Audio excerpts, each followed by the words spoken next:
Olá pessoal, aqui trazendo para vocês um trecho do livro 1984, que para mim, entre os outros trechos que são muito importantes, para mim é um dos mais relevantes no dia a dia que a gente enfrenta hoje, entre os mais relevantes na verdade, porque todo livro tem bastante a ver, né? Eu como venezuelano observo a realidade do Brasil e da América Latina muito preocupante, e esse livro não que seja uma teoria política em função a isso, mas tem algumas disparidades que acontecem no nosso dia a dia que dá para otorgar o valor a esse livro.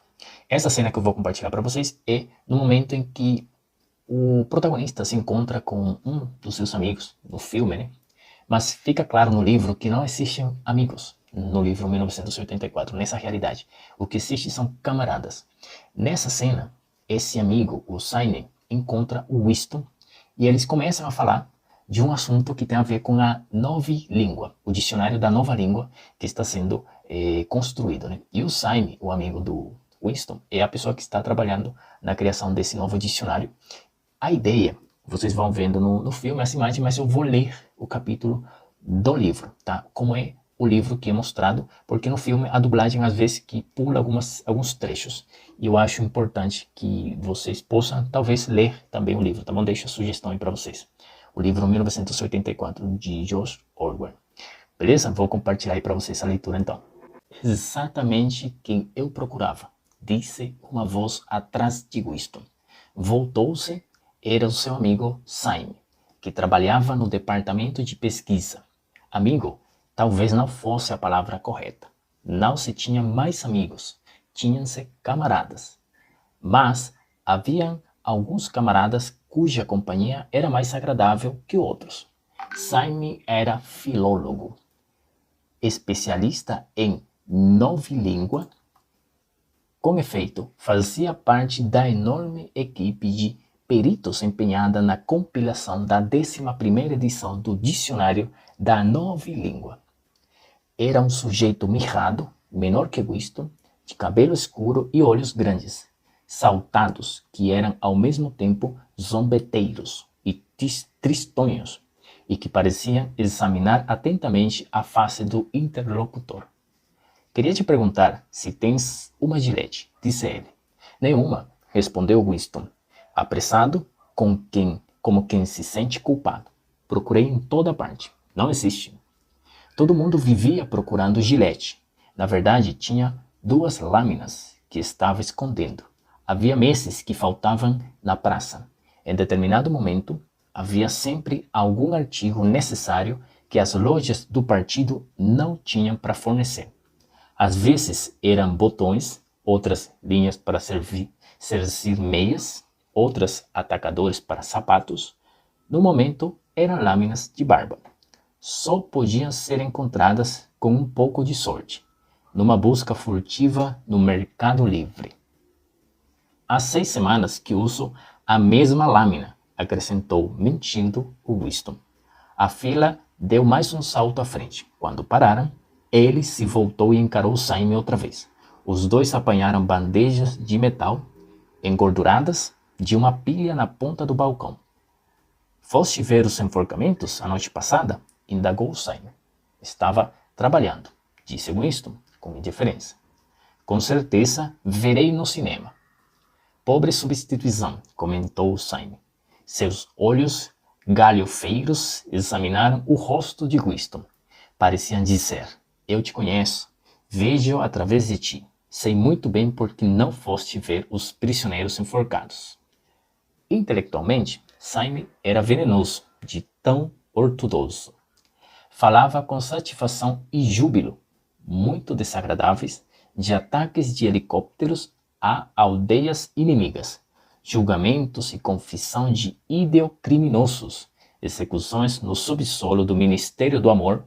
Para se conversar direito com ele, era essencial afastá-lo desses assuntos, enredando-o, se possível, na tecnicidade da nova língua, a respeito do que era interessante e bem informado. Winston virou a cabeça um pouco para o lado para fugir ao exame dos grandes olhos escuros. Foi um bom enforcamento, prosseguiu Saime, recordando, mas creio que estragam o espetáculo quando amarram os pés do cara. Gosto de vê-los esperneando. mas, acima de tudo, no fim, a língua saltando da boca. Azulzinha, azul brilhante.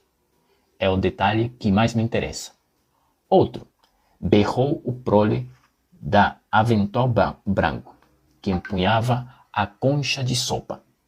Winston e Syme empurraram as bandejas por baixo da grade e cada um recebeu, em segundos, o almoço regulamentar. Marmita de metal com um guisado rosa cinza, um pedaço de pão, um cubo de queijo, uma xícara de café Vitória preto, uma tablete de sacarina. Vamos para aquela mesa debaixo da teletela, disse Syme, e no caminho pegamos um gin. O gin foi servido em xícaras de louça sem asa. Atravessaram em zigue-zague o salão cheio e largaram as bandejas numa mesa de tampo de metal, no canto da qual alguém deixara um lago de cozido, um líquido nojento que parecia vômito. Winston apanhou a xícara de gin, fez uma pausa para ganhar coragem e engoliu a beberagem de gosto oleoso. Ao limpar as lágrimas dos olhos, descobriu de repente que estava com fome. Pôs-se a engolir colheradas do cozido que, entre outros ingredientes, tinha cubos de uma massa rosada, esponjosa, que devia ser um carne qualquer. Nenhum dos dois falou enquanto não esvaziaram as marmitas.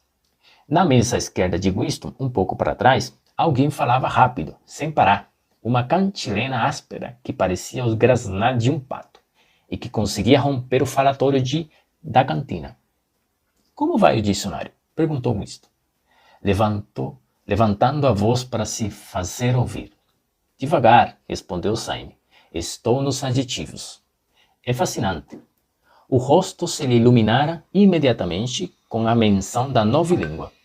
Empurrou a marmita para o lado, apanhou a mão delicada ao cubo de queijo, o pedaço de pão com a outra e inclinou-se sobre a mesa, para poder falar sem gritar. A 11ª edição será definitiva, disse ele. Estamos dando à língua a sua forma final. A forma que terá quando ninguém mais falar outra coisa. Quando tivermos terminado, gente como tu terá que aprendê-la de novo. Tenho a impressão de que imaginas que o nosso trabalho consiste principalmente em inventar novas palavras. Nada disso. Estamos destruindo palavras. As dezenas, as centenas, todos os dias. Estamos reduzindo a língua à expressão mais simples. A 11ª edição não conterá uma única palavra que possa se tornar obsoleta antes de 2050. Mordeu fascinantemente o pão e engoliu 2 bocados. Depois continuou falando, com uma espécie de paixão pedante. O rosto magro e moreno animara-se, os olhos haviam perdido a expressão da chacota e tinham se tornado quase sonhadores. É lindo destruir palavras, naturalmente. O maior desperdício é nos verbos e adjetivos, mas há centenas de substantivos que podem perfeitamente ser eliminados. Não apenas os sinônimos, os antônimos também.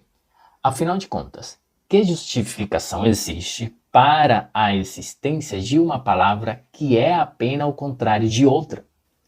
Cada palavra contém em si o contrário. Bom, por exemplo, se temos a palavra bom, para que precisamos de mau? Imbom faz o mesmo efeito. E melhor, porque é exatamente oposta. Enquanto que mal não é. Ou ainda, se queres uma palavra mais forte para dizer bom, para que dispor de toda uma série de vagas e inúteis palavras como excelente e esplêndido e tal? Plus bom corresponde à necessidade, ou duple plus bom, se queres algo ainda mais forte. Naturalmente, já usamos essas palavras, mas na versão final da nova língua, não haverá outras. No fim, todo o conceito de bondade e maldade será descrito por 6 palavras, ou melhor, uma única. Não vês que beleza, Winston? Naturalmente, foi ideia do grande irmão, acrescentou, à guisa de conclusão. Uma tênue ansiedade perpassou pelo rosto de Winston, à menção do grande irmão. Isso, não obstante, Saime imediatamente percebeu nele uma certa falta de entusiasmo. Não aprecias realmente a novilíngua, Winston, disse quase com tristeza. Mesmo quando escreves em novilíngua, pensas na antiga. Tenho lido artigos teus no Times. São bons, mas são traduções. No teu coração, havia de preferir a anticlíngua, com toda a imprecisão e suas inúteis gradações de sentido. Não percebes a beleza que é destruir palavras. Sabes que novilíngua é o único idioma do mundo cujo vocabulário se reduz de ano para ano? Winston naturalmente não sabia.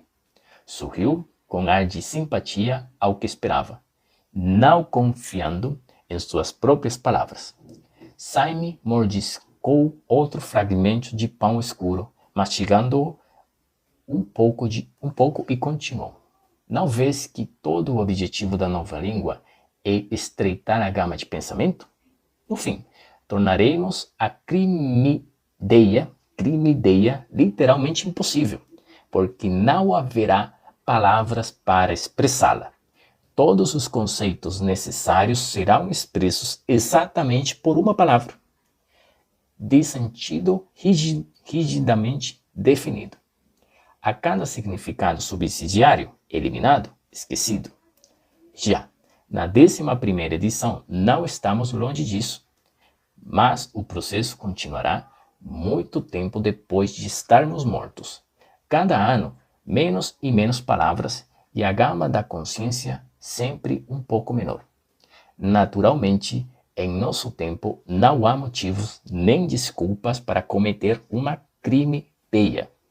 É apenas uma questão de disciplina, controle da realidade, mas no futuro não será preciso nem isso. A revolução se completará quando a língua for perfeita.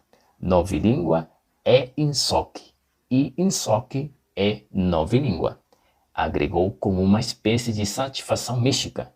Nunca te ocorreu, Winston, que por volta do ano de 2050, a mais tardar, não haverá um único ser humano capaz de compreender esta nossa conversa?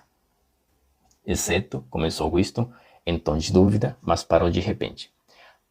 Aí a conversa vai para outro assunto, mas sempre tendo a ver com a questão da língua e da sociedade, né? Da sociedade do momento, onde eles tentam criar um dicionário para confundir liberdade com escravidão e assim por diante. Resumir o significado que até então tinham as palavras. E aí, o que vocês acharam? Gostaram da leitura? Gostaram de se preocupar? Porque ninguém acha que deveria gostar dessa situação, mas vocês verem a preocupação, a mensagem que é passada no livro, como sim a palavra, a linguagem, pode ser uma forma de você regular o pensamento, inclusive você encurtando as palavras, encurtando a língua, né, como uma expressão da sociedade. Através dos anos, você vai limitando cada vez mais a capacidade de uma pessoa estabelecer um diálogo, vai diminuindo a capacidade dela, porque você cerca culturalmente, cerca linguisticamente, cerca socialmente e, obviamente, cerca desde o ponto, no ponto de vista político, porque as palavras tomam agora um sentido político, não mais apenas a questão linguística da existência da palavra. As palavras, na verdade, ou a língua no sentido mais amplo, toma um sentido de inclusive jurídico, né? Você pode usar ela como método para punir as pessoas. Então essa cena do livro eu acho muito fenomenal porque ela pode ser aplicada em todos os contextos no sentido de dominação, de autoritarismo, e em que uma classe política impõe a outra uma forma de pensar, uma forma de agir e uma forma inclusive de poder pensar, né? Você, se pensar diferente, você pode, ou expressar esse pensamento, você pode ser punido. Deixa aí o seu comentário, o que você achou desse trecho, e se você gostou desse tipo de conteúdo, por favor, deixa aí o seu like e faça a sua sugestão de vídeos por aqui pelo perfil, tá bom?